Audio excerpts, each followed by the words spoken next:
legit. Legit. Ang bubuyat naman. Shooting nakafokusan nung nabayad na. Inya ka po, Gigi, duwad na ngay ka ni Ma'am Saklag. Makikita ng buka ang tagal ng scene ng kitang-kita yung dede ni ano ni Ma'am Saklag. Do ka dati carry lang ng. Ay, sorry ko. Baltaw. Ayun, basta di kadwa na mabakot. Baltaw. Yun, iso na ti super Okay. konti, tapos zoom na lang pa makikita. Well, ano yan? Kasi focus na dito ko. Di inconsistency ti sound. Sige. Direct, yung biglang nag-amplify tapos biglang Timpla. ayun. At least nagagawan po yun ng paraan. Actually, sound engineering yan. Sound engineer. Oo. At dati part lang, yung first part na medyo nag-move yung camera ngayon, medyo weird yung pa nagputi na. Hindi naman magagawan yung mga tatong na erase, di ba? No. Nag-i pentel pen nga tattoo. Pero yun po, di kasi lang direct, okay naman, happy naman. Happy naman. Oy. Actually, color niya kasi we are going to go back to recolor the film. The color actually, if you feel na yung feeling nyo faded, but because it's the flashback. In lang, i-recolor pa rin siya kasi nga medyo off pa rin. So for Carrie, direct EJ part 1 siguro mas vivid mo dyan present, pero nakita naman yung transition ng okay, flashback.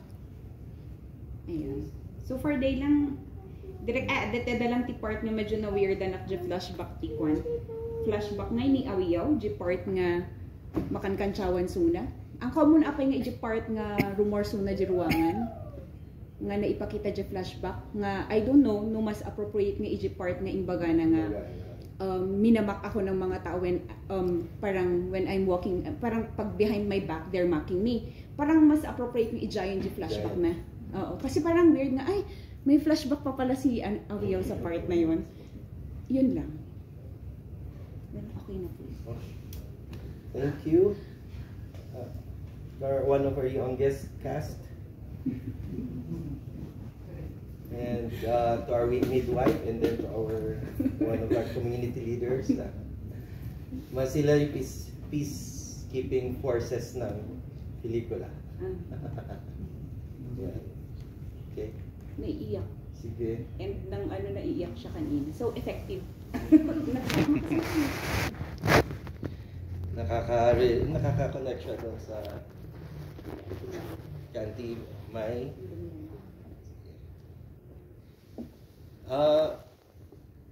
From the others? Na yan, madami ng critic dyan. That's perfect. Alam mo na lahat yan kung ano yung bash at ano. Pero siguro, masabi ko lang, Sir Julius, kung mag-feel since we're calling out to 1945, 1947, Japanese culture, Cordilleran culture, or Filipino culture, nature, as we must and we ought to know naman, di ba? Yung mga culture na differences. Pero siguro as blessings na lang na, etong mga roots nila, pwede bang mag-fusion para walang chaos na mangyayari dun. Kasi dun sa story, iba yung analysis ko dun sa story, and God became dog. Parang ganun yung ano ko dun. Pero that's deep. That's very deep and it's something spiritual and the story itself ang galing. And then yung perspective mo dun sa mga shots mo ang galing. Pero siguro, sir, imo-motivate kita na mas i-improve pa yan para dun sa next pang contest. For example, hindi lang sa Sinimalaya, hindi lang dito sa national, maybe international, maybe next year, maybe next month, and we never know. Siguro blessings lang ng rituals, prayers, and siguro sir, mag-cleanse kayo, and yung mga cast na sabihan silang, pwede bang pa-include sa blessing na ganito, sir? Parang konti lang yun na na point, pero I think it will really make a huge difference on your film. Yun lang po. Okay. Any more? Yung mga concerns ko yung sa audio din po na inconsistent, ganyan. Pero may isa lang po, yung sa buhok nila, kasi parang medyo maliit naman siya, pero parang it lessens the experience kasi parang obvious po masyado yung hair extensions, ganyan. Pero hindi naman dun sa main character. Pero dun sa, minsan kasi yung side character, meron, like si Ate Shasha po, meron siyang parang meron siyang focus. Pansin ko. Hindi, meron mong ganong, ganong angle. Meron ganong angle. So, Bilit siya lang si Shasha. may parang ganong pong angle. So, parang, it lessens the experience lang na parang, parang it could have been avoided naman. So, ayun po. Parang isang, yung pag nag-zoom out kasi, nakikita nga, no? Opo, yeah. Sige, tignan natin how. Baka po may ibang angle or ano.